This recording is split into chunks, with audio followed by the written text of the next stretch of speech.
A verse is from 1 Corinthians 13. It says, love is patient, love is kind. It does not envy. It does not boast. It is not proud. It is not rude. It is not self-seeking. It is not easily angered. It keeps no record of wrongs. We're going to look today. Love is not easily angered. Literally, what it says, love is not provoked. The word easily is not there, so it says love is not provoked.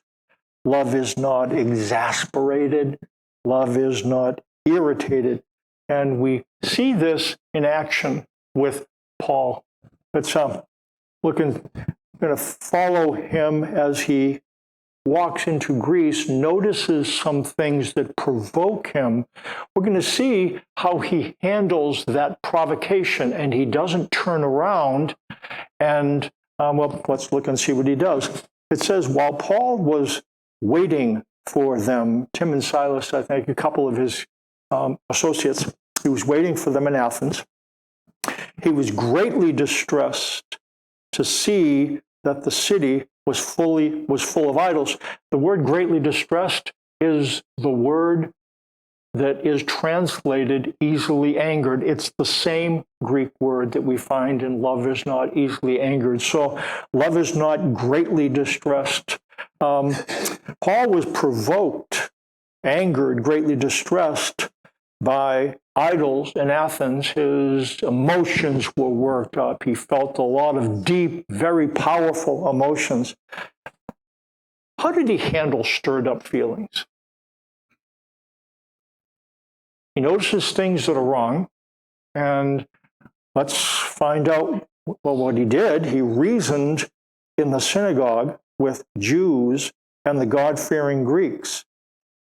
Although his spirit was provoked, it seems like he responded rather than reacted. You know what reactivity is like when you have a strong feeling and you snap and react to others. It happens, but Paul is provoked by the idols, but he doesn't react.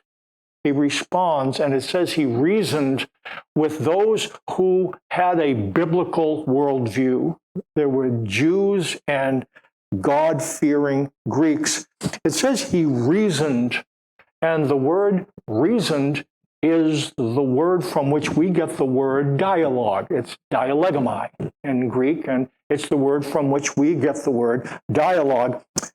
Dialogue comes from two Greek words. Dia means through, something that penetrates, that pierces.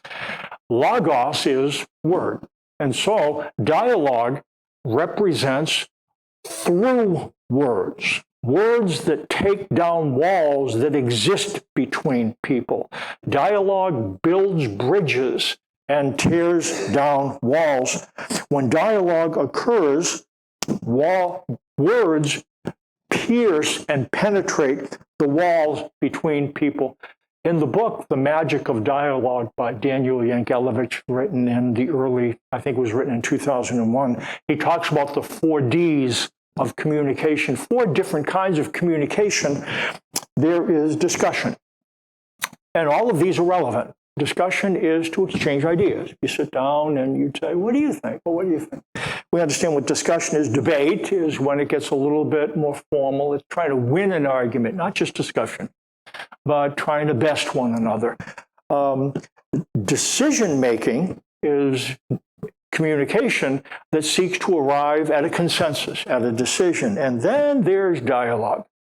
Dialogue is to promote understanding and to build bridges and tear down walls.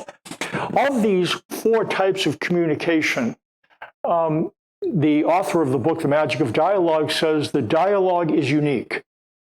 It takes some forethought, and it requires that both parties are going to follow a list of rules in order for dialogue to occur. Dialogue cannot be unilateral. You can't have dialogue with somebody who is not willing to have dialogue with you. And he talks about 3 E's. Randy talked about this, and he added another E. And so we're going to look at the 4 E's of dialogue. It requires, first, equality. Dialogue becomes possible only if both parties are functioning from the same level. You know, a boss might call you into the office, call you into his office and say, hey, I just want to, and he's sitting behind the big desk, and he said, I just wanted to have a little chat with you. But if you don't feel like an equal, you can't do dialogue. It has to be between equals. Maybe he really does mean it, and he gives you the sense that, no, I really do want us to talk. And if you believe that, then dialogue can happen. There needs to be equality. And then the big thing, the biggest thing of these four, I would say, is it needs to be about empathy. Empathy is the ability to think someone else's thoughts and feel someone else's feelings. Thinking someone else's thoughts, feeling someone else's feeling is indispensable to dialogue. You can't do dialogue without empathy. This is why it exists. Dialogue is when two people sit down and they want to understand why each other thinks and feels the way each other thinks and feels. For that reason, then, dialogue cannot have judgment involved. Now, decision-making maybe, discussion maybe, debate definitely. But with dialogue, judgment cannot be part of it. It's sitting down and it's saying, well, why did you think and what did you think? And then I listen, and then it gets turned around. Then you ask me, why did you think? And what? A lot of times when there is judgment and you can't get past it, that's when dialogue can be very helpful. When there's combativeness and you just can't get on the same page, dialogue can work, but both parties have to be willing to play by the rules. Equality, empathy. The goal is, I want us to understand one another, and that's got to be your goal as well. Third is when Randy added, I think it's good, expression. The goal of dialogue is not for me to try to change you, but it's to express. In fact, then dialogue requires I statements rather than you statements. You always. You can't do dialogue that way. That's not expressing, that's exerting. When we use you statements, the purpose is exerting influence on another person. And that needs to happen sometime, but it doesn't happen in dialogue. The purpose is not to exert influence. The purpose is expression. I, and then you respond back. I, and then we try to understand where one another is. And then finally, there's exploration. What ends up happening with dialogue, if you understand where I'm coming from, I understand what you're coming from, we're able to explore one another's assumptions. Oh, I see. You're thinking from this perspective, and I am thinking from that perspective. Oh, yeah, you're thinking. And when we think from different perspectives, there's an understanding. Now, I might not agree, but I understand because I've taken the time to understand through equality. Empathy, not judgment, it's curiosity. That's something J.C. Chambers, he would tell his therapists that if you don't want to get into a rut with one of your patients, with one of your clients, be gently curious. If we practice gentle curiosity with someone, we're less likely to judge them. So function from that perspective. I wonder what she's thinking. Why would you? I wonder, gently curious, asking questions. If we approach one another with that, we're less likely to say, you always and you never. So there are those four things: equality, empathy, expression, and exploration. So this given this example, in fact, Daniel Yankelovich in his book talks about it. There was an occasion where a university that was really good with research, top-notch researchers, they lost their president, they had to replace him. And so the faculty and the board got together to try to figure out what are we going to do. And the faculty, they wanted a top-notch researcher. So that's what they were saying. Well, whoever it is, it needs to be a top-notch researcher. And the board they said, well, we've also got a postdoctoral program that's not doing really well. We generate a lot of revenue that way, so we think he should be a businessman as well, an administrator that can help. And the faculty said, no, he needs to be this, and the board said, oh, he needs to be this. So there's one of the board members. He kind of calmly he ended up saying, those of us from the business are all generalists. So naturally, we are uncomfortable with any kind of specialization, but that's what this institute is all about. It is the most specialized scientists at the institutes who have made the real breakthrough. So if we are uncomfortable, that's probably a sign that the institute is doing something right.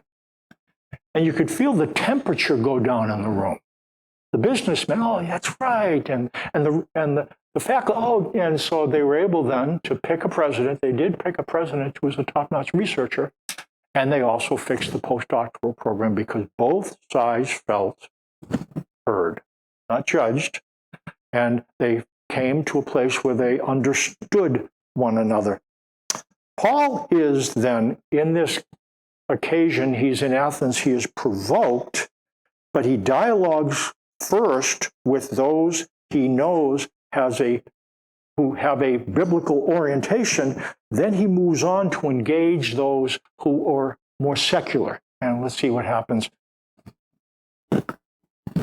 Then they took him and brought him to a meeting of the Areopagus, where they said to him, may we know what this new teaching is that you are presenting? You are bringing some strange ideas to our ears, and we want to know what they mean. All the Athenians and the foreigners who lived there spent their time doing nothing but talking about and listening to the latest ideas. So Paul is at a meeting. He had talked to the Jews and the God-fearing Greeks, and they said, I know a meeting that you've got to go to. You have to go with us to the Areopagus eggheads. They just talk about nice ideas all the time, and so he ends up going to the meeting. And it says, Paul then stood up at the meeting, in the meeting of the Areopagus, and said, men of Athens, I see that in every way you are very religious. For as I walked around and looked carefully at your objects of worship, I even found an altar with this inscription, to an unknown God. Now, what you worship as something unknown, I am going to proclaim to you. Although his beliefs were at variance with theirs, Paul's able to find an area of agreement. I can see that in every way you are very religious. Would you imagine that if he had met with this group right after he initially walked around Athens, that he would have come from this same gentle approach? No. You know what he had to do? He had to be provoked, but he had to determine that he's not to provoke in reaction. And so what he did, he took some time so that he could approach these people rather than avoid them or attack them. That's what it seems, that's what dialogue takes. It's anger is fast and it's a flash. And sometimes we get angry. Paul was justifiably angry about the things that he saw that didn't reflect the truth of God. However, he didn't launch in and create an argument. He thought, the way it seemed like, some of us, I still have a car with a clutch. A car with a clutch, you know what that happens. So you engage the clutch and you depress it and it disengages the drivetrain. And so what you can do then is you can think about shifting gears. If you want to shift from fourth to third, or if you want to shift up. What Paul does, he does this from an emotional level. He disengages the drivetrain. Before he tries to figure out what he's going to do, he pauses and thinks. He has to live with his emotions. Sometimes when we feel strong feelings, we feel like we need to punish somebody who made us feel strong feelings. Anger, we feel, and what Paul did, he felt it, he acknowledged it, he sat with it. He didn't send out a text.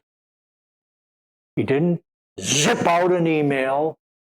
He didn't dial the phone.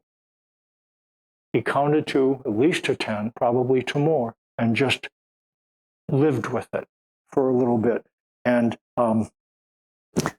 gentle instruction, and that's what we're going to find that Paul practiced, it doesn't lead with judgment. It's naturally to avoid or to attack those we disagree with. Do you agree? It's natural to avoid or attack. That's what happens when we get triggered. Fight or flight, avoid or attack. It's what we are told, though, biblically, is that gentle instruction is the way God would have us approach things, especially when we speak on his behalf. Gentle instruction doesn't mean, and lack of judgment doesn't mean that we agree with others. It means that we take time to understand their point of view. I know that we disagree, but I'm going to take time. I'm not going to judge them, be gently curious. Why do you think that? Tell me more about that. Have you always felt that? And what does that mean? So we try to get at, why do you think and feel the way you think and feel? And then we turn around and do the same thing. Having found common ground with them, look what Paul goes after this.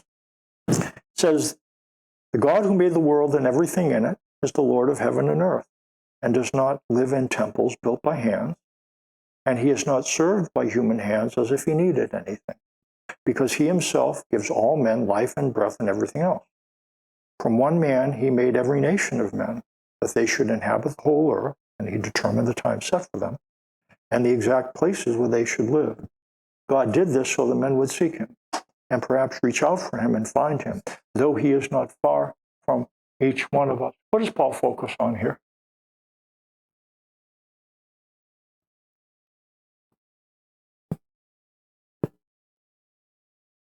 Is he focusing on behaviors?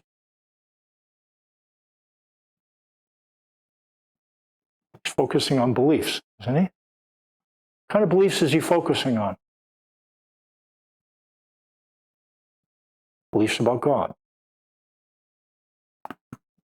Who is God and what does he need? Does God need your money? Does he need your worship? Does God need anything from you? The answer is no. Being God means he doesn't need our service. He doesn't live in our buildings. He gives us life and breath and everything else from one man. He made every nation of men, that they should inhabit the whole earth. He determined the time set for them and the exact places where they should live. And the reason he did this, God did this so the men would seek him and perhaps reach out for him and find him. Though he's not far from each one of us, God is nearer than your next breath and closer than your next thought. And what Paul understood, that's what he needed to start with. It seems that you can be religious and not really think about what it means for God to be God. Oftentimes, those who speak on God's behalf might say, God needs you to. Fact is, God doesn't need you to do anything. If you don't do what God wants you to do, God is going to have a fine day.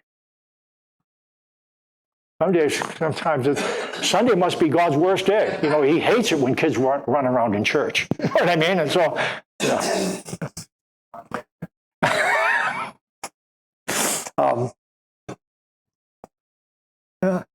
God doesn't live in our buildings. He doesn't rely on our service. God initiates and men respond. We tend to think that we initiate and God responds. That's upside down.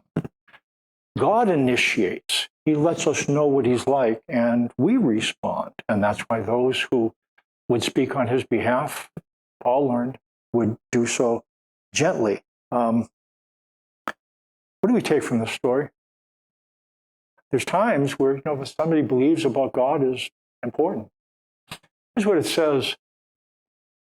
My dear brothers, take note of this. Everyone should be quick to hear, quick to listen, slow to speak, and slow to become angry. For man's anger does not bring about the righteous life that God desires. There's things that make us angry. You know what just drives me crazy? It's when you're driving in the lane. You know, there's so many lanes. You know, they say it's going to go from 2 lanes to 1. You know what I'm going to talk about. And so you are dutifully and law-abidingly being in the long line. And you know what happens? Here comes this Yahoo up the left-hand lane, and he's going to go zing, and he's going to go, and then you have to figure out, I wonder if I'm going to be able to hold this guy off. You know, and then it's harder with a clutch, because then you have to do the clutch and the brake, and you have to kind of go anyway. Not that I would get irritated. There's things that irritate us, and we do get angry. What the point is here, if we are going to be useful to God, we have to learn to dialogue, because you can't change somebody else's beliefs by bullying them.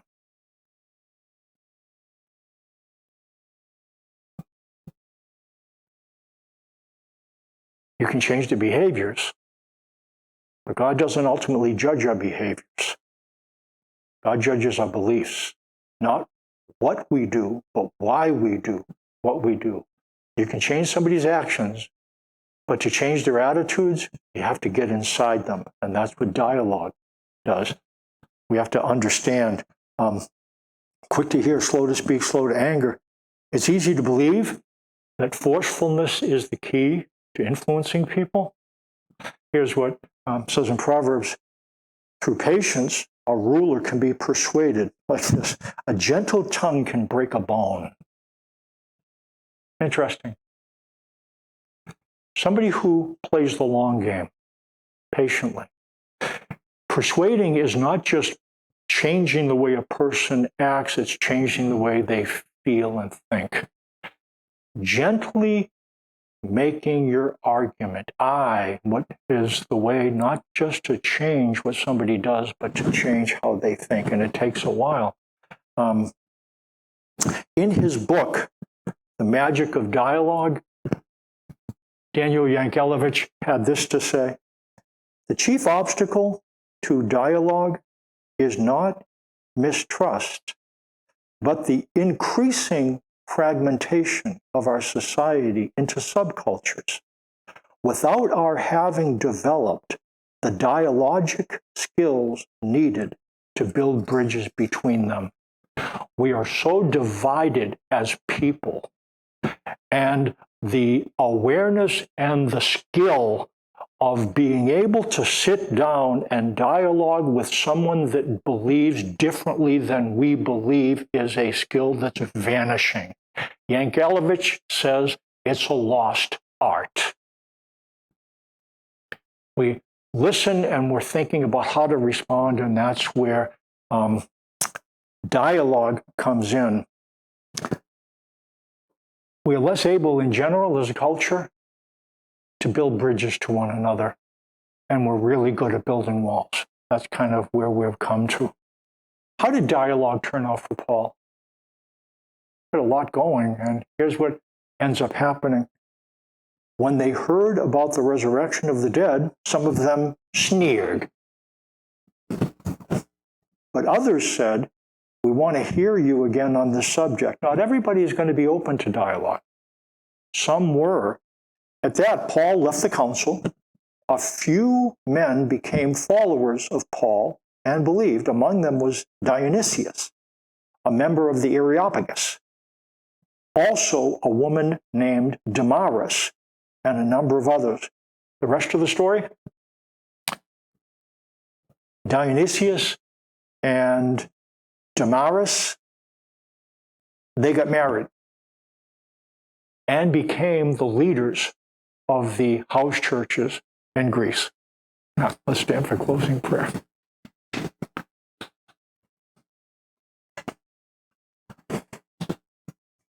They say that love doesn't get provoked, irritated, exasperated. We find it in Paul. He was provoked, but he sat with it, didn't react, took time to consider a response. He depressed an emotional clutch, figured out how he was going to approach the Jews and the God-fearing Greeks, and then how he was going to approach those who are more secular. He talked about you. Apparently, that's the thing that we tend to be really conscious of what you want us to do. But Paul encouraged them to think about who you are and what you're like. That seems to be foundational. In order to do what you want us to do, we need to know you. I pray that you'd give us insight into what it means for you to be God and for what it means for us to be your followers. It does mean that you can use our gifts, our money, our stewardship, but you don't need it. You don't obligate us. That's not what you want us to do. You don't want to obligate us. You want a relationship with us. You want us to trust you. You want to build a relationship of love. You are a really, really, really good Father. Thanks for that in Jesus' name. Amen.